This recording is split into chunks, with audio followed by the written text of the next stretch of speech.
All 911s are very interesting cars, very special cars. The 930 is just another step above. Turbocharged engine, 282 horsepower. It takes what's a good car and just moves it into the realm of great.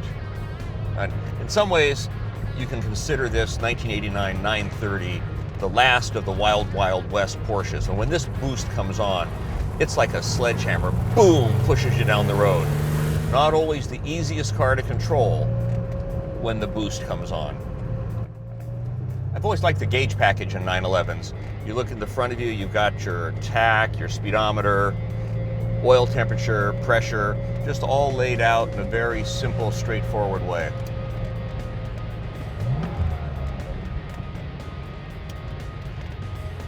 There's no power steering in a car of this era, 911, but you don't need it. There's no weight over the front wheels. And once you're going more than about 2 miles an hour, the steering is very light. And the lack of power steering, power assist, in some ways gives it a finer feel. You get more tactile sensation from the road.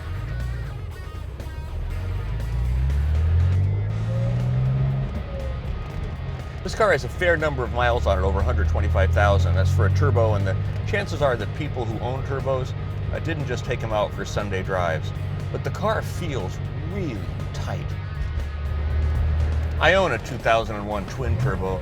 It's a gentleman's car by comparison. Easy to live with, simple. This car, docile at low RPM, high RPM, the rear end just pushes.